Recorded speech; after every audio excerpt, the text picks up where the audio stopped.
நீங்கள் பார்த்து கொண்டிருப்பது உங்கள் ரேமா டிவி. இது சத்தியத்திற்கு சாட்சி.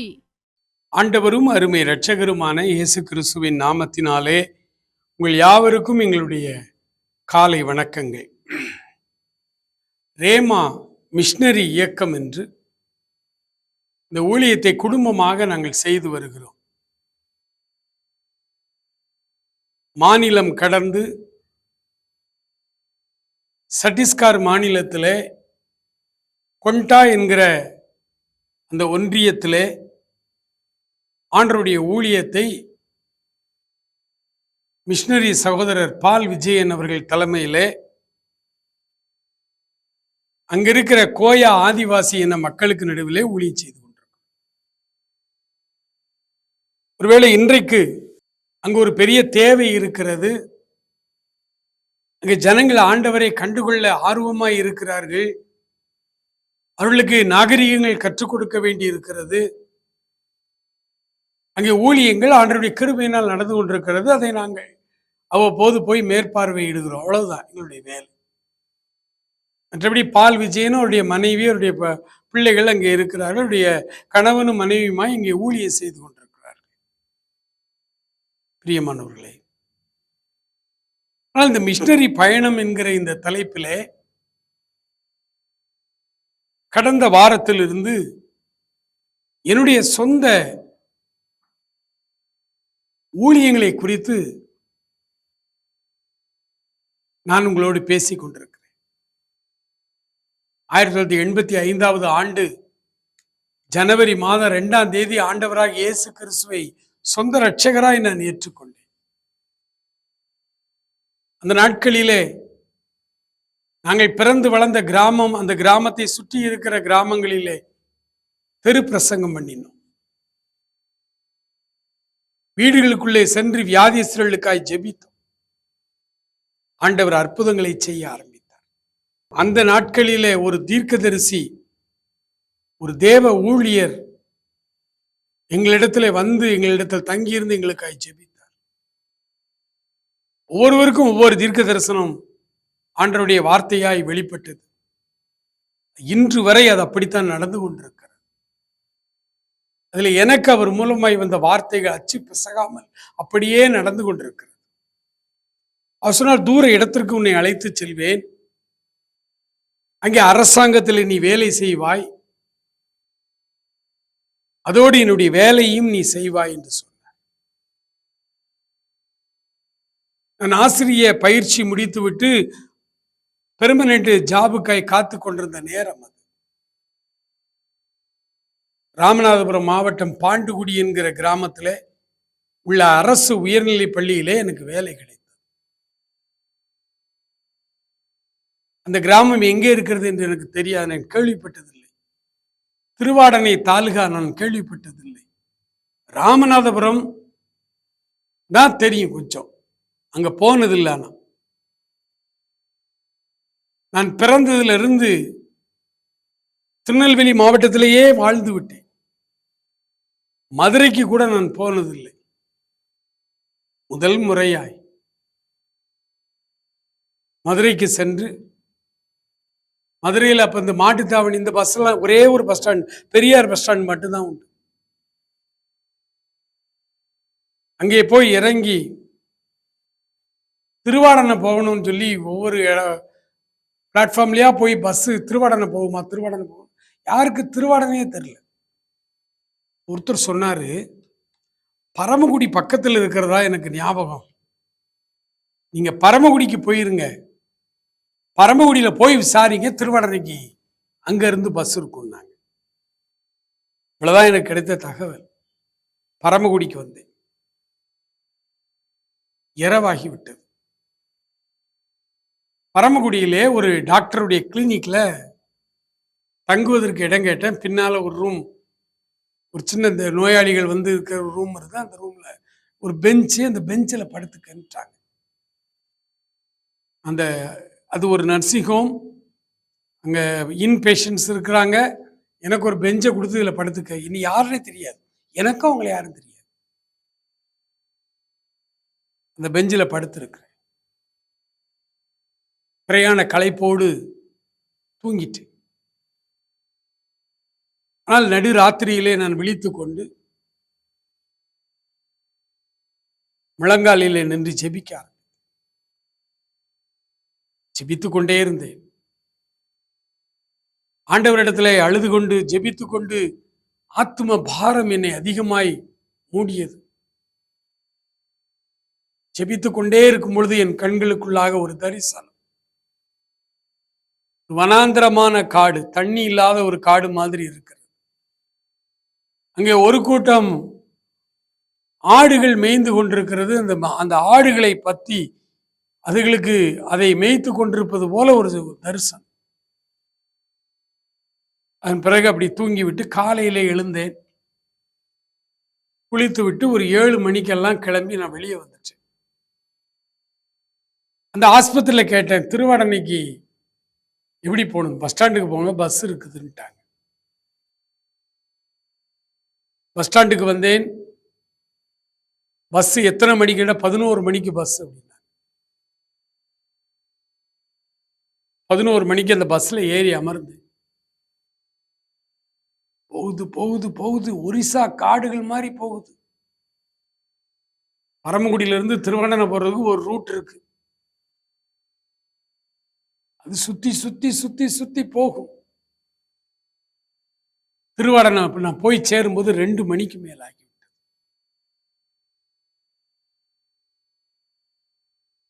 திருவாடனையில் இறங்குனா அங்கிருந்து பாண்டுகுடிக்கு பஸ். பாண்டுகுடி ஏறி உயர்நிலை பள்ளி முதல் ஸ்டாப். அதன் பிறகுதான் ஊர். முதல் ஸ்டாப்ல இறங்கி நான் பெட்டியை தூக்கிக்கிட்டே போயிட்டேன் ஸ்கூல்.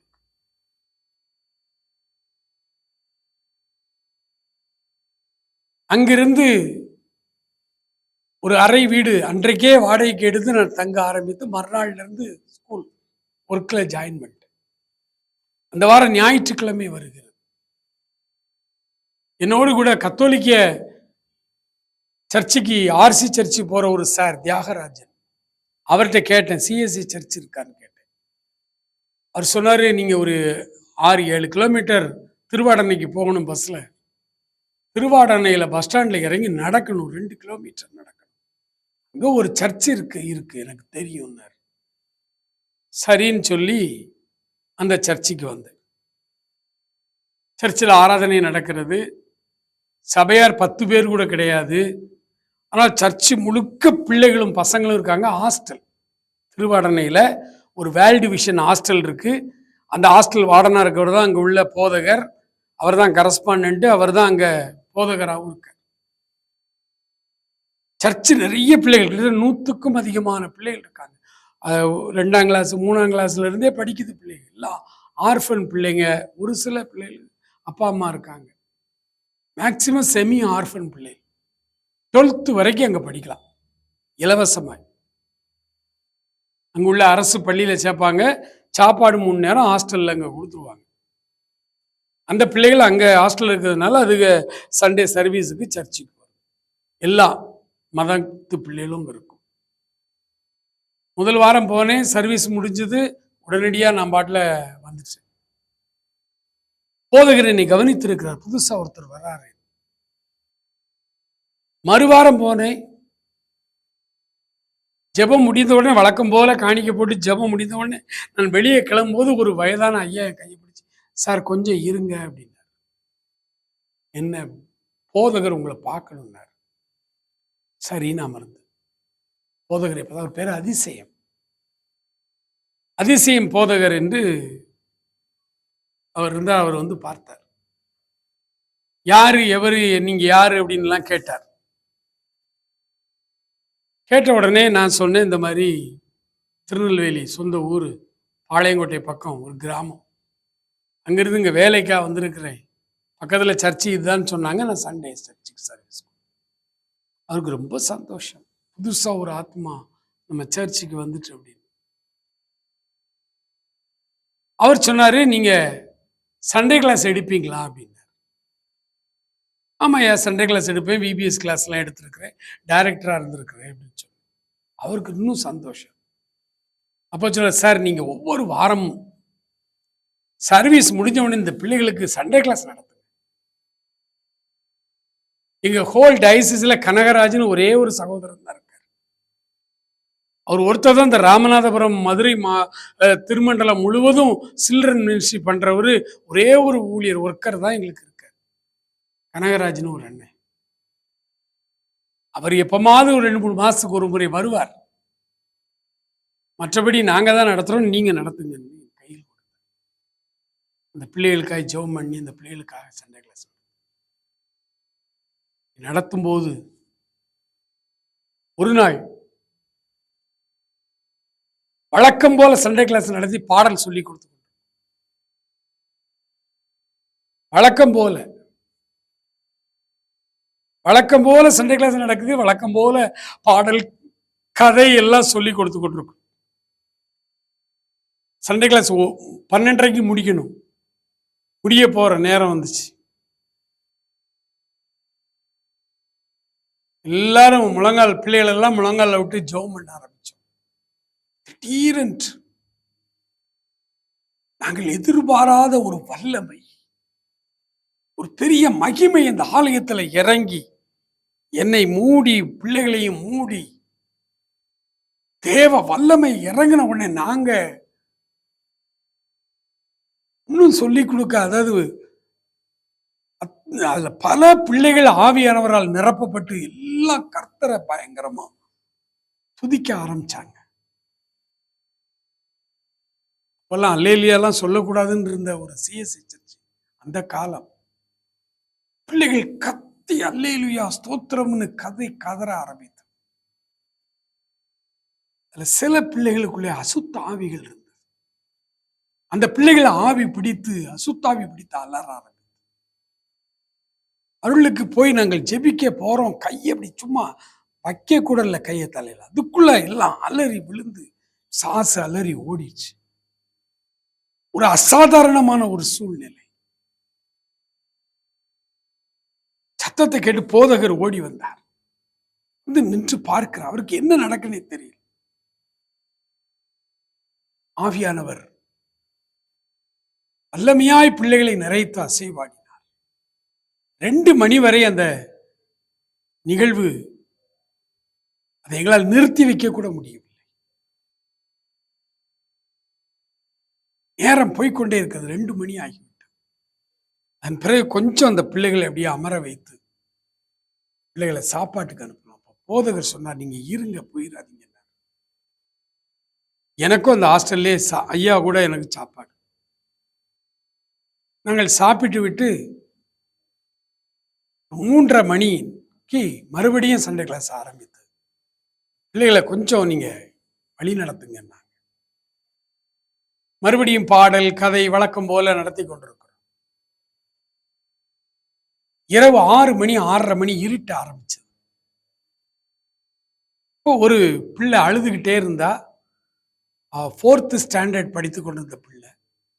அவளை இன்னும் 2-3 பையங்க சேர்ந்து கூட்டிட்டு வந்தாங்க. சரி, இவளுக்கா ஜெபம் பண்ணும். பேர் என்னன்னு கேட்டேன். மாறி. எந்த ஊர்? புலியடி தம்பம். புலியடி தம்பம்ங்கிறது திருவாடனையிலிருந்து மதுரை செல்ற வழியில இருக்கு.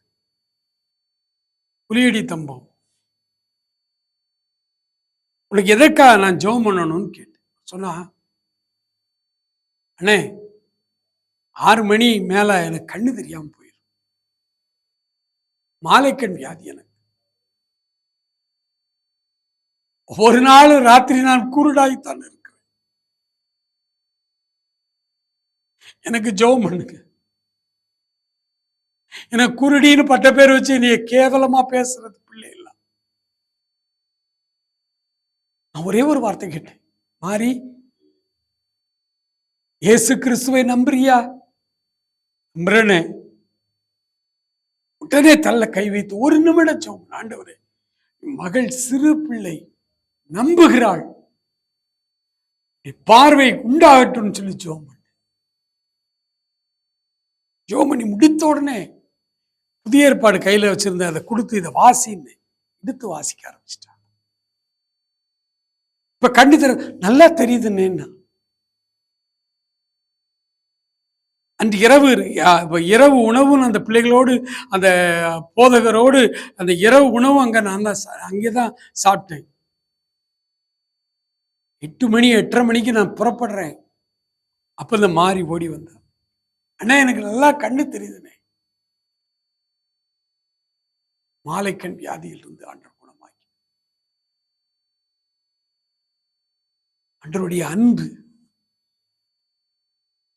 ஆண்டவர் அந்த மக்களை எவ்வளவு நேசிக்கிறார். என்னுடைய முதலாவது மிஷனரி பயணம் என்பது திருவாடனை தாலுகாவை மையமாய் வைத்து, நான் ஏற்கனவே உங்களுக்கு சொன்ன அங்க லோக்கல் இருக்கிற பாஸ்டர் பிரான்சிஸ் லூயிஸ் அவர்கள் கணவனும் மனைவியுமாய் என்னை அதிகமாய் நேசித்தார்கள். என்னை தங்கள் வீடுகளிலே ஏற்றுக்கொண்டார்கள். எனக்கு இன்னும் ஆவிக்குரிய பழைய ஏற்பாட்டில் ஆவிக்குரிய பல செய்திகளை எனக்கு கற்றுக் கொடுத்தவர் பிரான்சிஸ் லூயிஸ் அவர்கள். நான் சந்தித்த 86 அவரை சந்தித்தேன். இன்று வரை அவரோடு நட்பு பாராட்டி நாங்கள் பேசிக் கொண்டிருக்கிறோம். காலங்கள் ஓடிவிட்டது. அவருக்கு பிள்ளைகள் ஆண்டவர் கொடுத்தார்.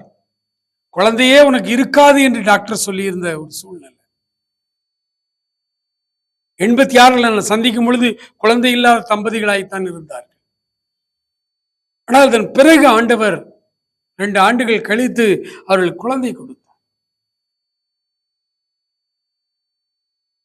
எல்லா குழந்தைகள் 6 குழந்தைகள் என்று நினைக்கிறேன். எல்லா குழந்தைகளையும் அதே பக்தியில் நான் 86 பார்க்கும் பொழுது அவரை எந்த அன்போடு, எந்த கிருபையோடு, எந்த தாளந்துகளோடு, எந்த சத்தியத்தோடு அவரை சந்தித்தேனோ, இன்று வரை தன்னுடைய பிரசங்கத்துல சத்தியத்தை விட்டு வழி விலகாமல் ஆண்டவருக்காய் தங்களை நேசித்து, ஆண்டவருக்காய் தன்னை அடிமையாய் ஒப்பு கொடுத்த ஒரு அருமையான போதகர் பிரான்சிஸ் லூயிஸ் அவர்.